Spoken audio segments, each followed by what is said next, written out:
I greeted the old lady Oriana. She replied Mbela. I was surprised, amazed, and even shocked that she spoke our language. How could the strange land speak our language? You mean our language was such widely populated and even sparsely to that far land?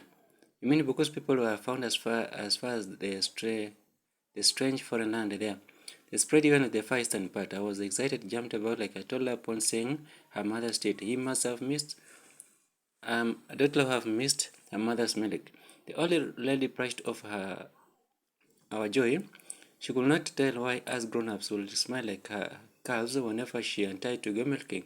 You know, cows will always jump about with joy the moment milking will be done. Of course, they would be late to suck before milking was done. We introduced ourselves and acquainted our innocence to the old mama. We asked if she could accommodate us for the night. She welcomed us open-handedly. You know, she had heard of her father, Chief Wanjala, from the fire village. It became her pleasure to welcome such a rare visitor in her home. Anyway, young people, what brings you this far? How could you put your pregnant woman to danger? Don't you know this forest is full of wild animals? Nothing so troubling, Koho. We want to find our uncle place. He lives in the far north, somewhere in the Bungoma center. Won't you be patient for your wife? She made concerned look and sympathized with an exhausted lad. She passed her hand up and down, pressed slightly to feel the small fetus breathing in my wife's womb. She must have been doing such thing before. She observed keenly and felt a baby boy bounced within. How funny that God gave us a midwifery without our knowledge. This boy must be a strong one, a heavy one. What will you do if, given that you palm in the lion? You know, where you're walking, the place is bushy and very dangerous land. Up there in the forest is so thick and full of wild animals. Be careful on your way. Haha, she'll run. You'll see her run like a mad woman. At the sight of a lion, she'll either jump over my back or spring up to run like a mad woman. Go, this lady here, she's such a wrong woman to run a marathon. 10-kilometer race is nothing to her. With her womb fully loaded, she won't see anything there. But she also fears a lot. For anything that scares, she won't hesitate to coil her tail and hide behind my back. I tried to presume her innocence, lest the old lady question more of our adventure. We want to reveal our secret and the reason behind to endanger ourselves in such an uncertain world. Very strange, uh, very strange and homeless and land full of wild creatures. We made ourselves so comfortable and began chatting, taking the evening meal, the sweet delicacy of black ugali, that's cassava, and murere. The murere leaves that became slippery as you scoop. They behave like a mucus once it has been nicely cooked. That slippery mucus streamed down enough pieces of ugali through esophagus to the stomach before insulin worked on it. It will break it down into smaller and smaller particles ready for digestion and absorption. Such digestible food became a guest to the colon and ileum before rectum offered some resting place before being converted and injected back to the universe as excrete. Our bodies never became vulnerable to diseases. With such kind of meals full of natural herbs, it offered immune system to different maladies.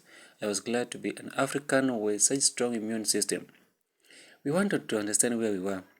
The old mama told us that village was called Bomola, the biggest center for Chief Sudi.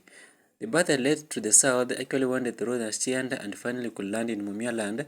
Just a few walking distance you get to Nabongo, home ground. We were fixed in our minds to get to Bungoma, and so we ignored the southern adventure. We could not wake up very early the day after and offset. We were tired, exhausted, and because of the previous long journey. Again, we found no place to shower and rest our bones. Rest was as good as medicine. The old mama prepared breakfast for us to give us some energy for the next walk. Another day-long journey awaited for us. She packed for us some miogo, those were cassava, mabwone, those are sweet potatoes, and a good amount of kumavere, that is milk, to quench our throat on the dirty road towards the east. Naleka was a strong woman. She seemed not tired even after 2 days of work. Mind you, she was two in one. She had an extra load in her stomach, but that won't deter her to make her moves. She walked briskly like nothing had been stored in her home. Sometimes I wondered with such pregnant women With such big belled stomach protruded like a tennis ball, she did not mind her posture. With the physical appearance of an old tired woman, sometimes held her back with bare hands to support, but she was strong. She did not mind the 10 kilograms of fighters in her stomach. She swung her hands like a marching soldier, with absolutely no reason to support her heavy belly. Such a thing gave me a reason to respect my mother, who carried me and the other siblings in her stomach. Those were our days when ladies were not afraid to walk pregnant. They were proud to carry somebody's baby. But few days to come, ladies or rather ladies of these days, you can't find them walking broad daylight. They will keep hiding as if ashamed of something, hiding and spend more of times as they sleep with little or absolutely no exercise at all, such that they give birth to very weak newborn babies with bones that develop rickets even after plenty of solar energy that is available for free. That evening for a second day journey actually found us at some place in the west. After we had offset very early, we had forged for the whole day walk, forging towards the horizon. We found a place by the name Mateka, a settlement area for the Aboriginal land. They spoke our language. Therefore, it became easy for us to speak and communicate as well to understand with the new strangers. They gave us food and a place to rest our bones with something with something of a kind of a pillow to shoulder our tired neck. We laid back to rest. After we have toiled in the hot sun, we didn't have actually a reason for another. We didn't have a reason for another warm shower since the rivers on our way had actually provided some good water to swim. In fact, we had showered twice in one day, something I was never used to. I did not practice such things in my way back in the village. Washing myself, it was such a difficult, or maybe after being forced to, I will refresh myself once in a week to reduce the odors that emanated from my armpits. That's after Nalika had actually again forced me into water because she felt the perfumes for a dead man emanating from my armpits. Occasionally, I cheated on her that I had showered at home. Her perfect nonsense and rotting, decomposing body and sneezed terribly. She whisked me off and as well pretended never to give me my special thing, unless I submitted to her demand to get a shower and meet her at our usual hiding place. River Tulumba had its sources from the uplands of Kibuke and passed by Mateka.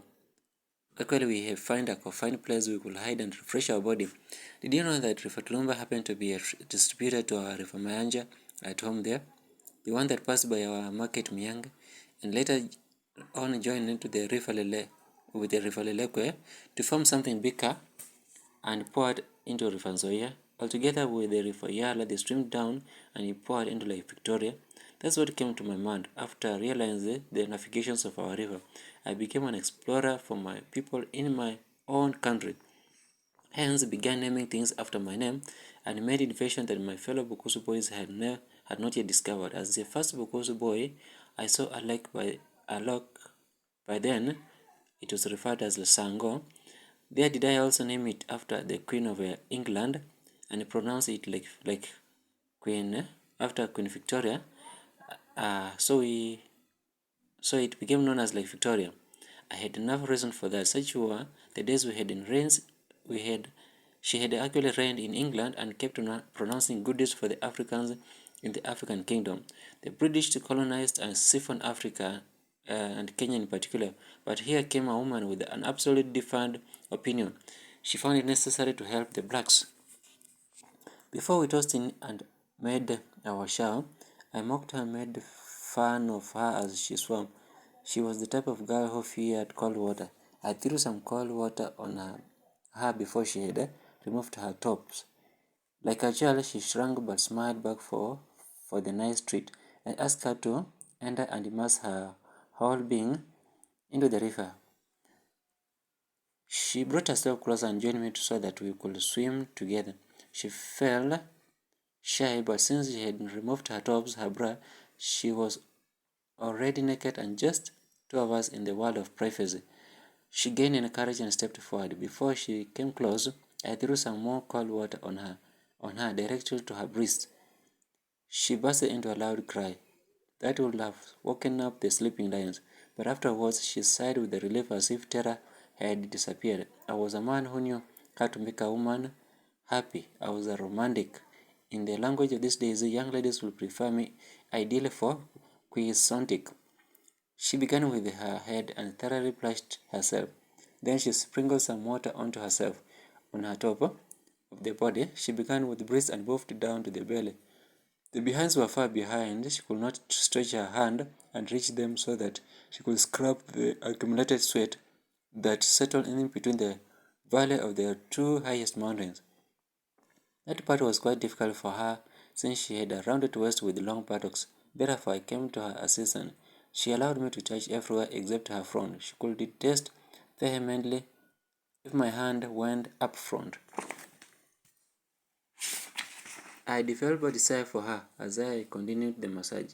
Sometimes she asked for a hard pressing so that she can feel better. Suddenly, she turned straight to my face, pulled me, and kissed me vehemently. The other hand rounded my waist. She lowered her hand and picked my thing she tried to insert into herself, even without my permission. I also responded to her request and quickly gave her 2 shots instantly. She was satisfied. She didn't ask the usual third round because she was already tired in the long journey. I had pulled off my kaffa and left them at the riverbank. Also, to have a shower, a cold shower that shivered my bones. A middle-aged man arrived. Maybe that was his resting place. He walked naked and behaved awkward, a madman. He was actually uncircumcised, omsinde. His foreskin lifunga kept developing and covered the pressure part of a man's item. He picked my cover and ran away. I could not let my expensive cover be stolen. I could not be able to get another one in that far land. I followed suit running after him, also naked. Enough women folk who were streaming in the Bumula market observed with open mouth as they threw glances onto 2 strong men, naked, running a marathon. A madman chasing a madman. Nobody will tell between the two of us who could be the insane and the normal person. Can you imagine both of us naked running after another? We might all have been be, we might all have been mad and perhaps played about hide and seek games. I ran cheetah style and jumped over him, picked my clothes and found Naleka back at the riverside, laughing uncontrollably. From the episode, she watched her boyfriend walk empty, naked before the whole market. On the third day, we began seeing very unusual environment, things that were not found in our village. The path that entered the center was now clear and well cemented. We could see some more white faces. Even after some black spoke the even with some black people, they also speak the white language.